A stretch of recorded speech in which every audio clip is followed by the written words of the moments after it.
This video reviews the process of how to search for and select the defect code, repair code, assembly level, component level, and repair location for work order activities.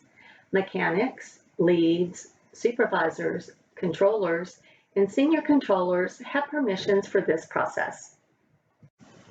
In the work order screen, complete the required information on the Record View tab. On the Activities tab, highlight the bus in the grid.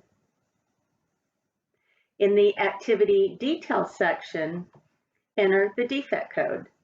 The user can also select the spyglass to search for a record.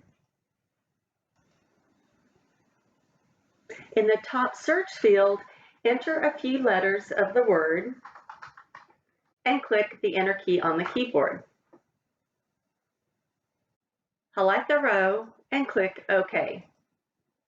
Repeat this process for the repair code, the system level, assembly level, component level, and repair location. Once all the fields have been populated, save the record. This concludes the review. Thank you for watching.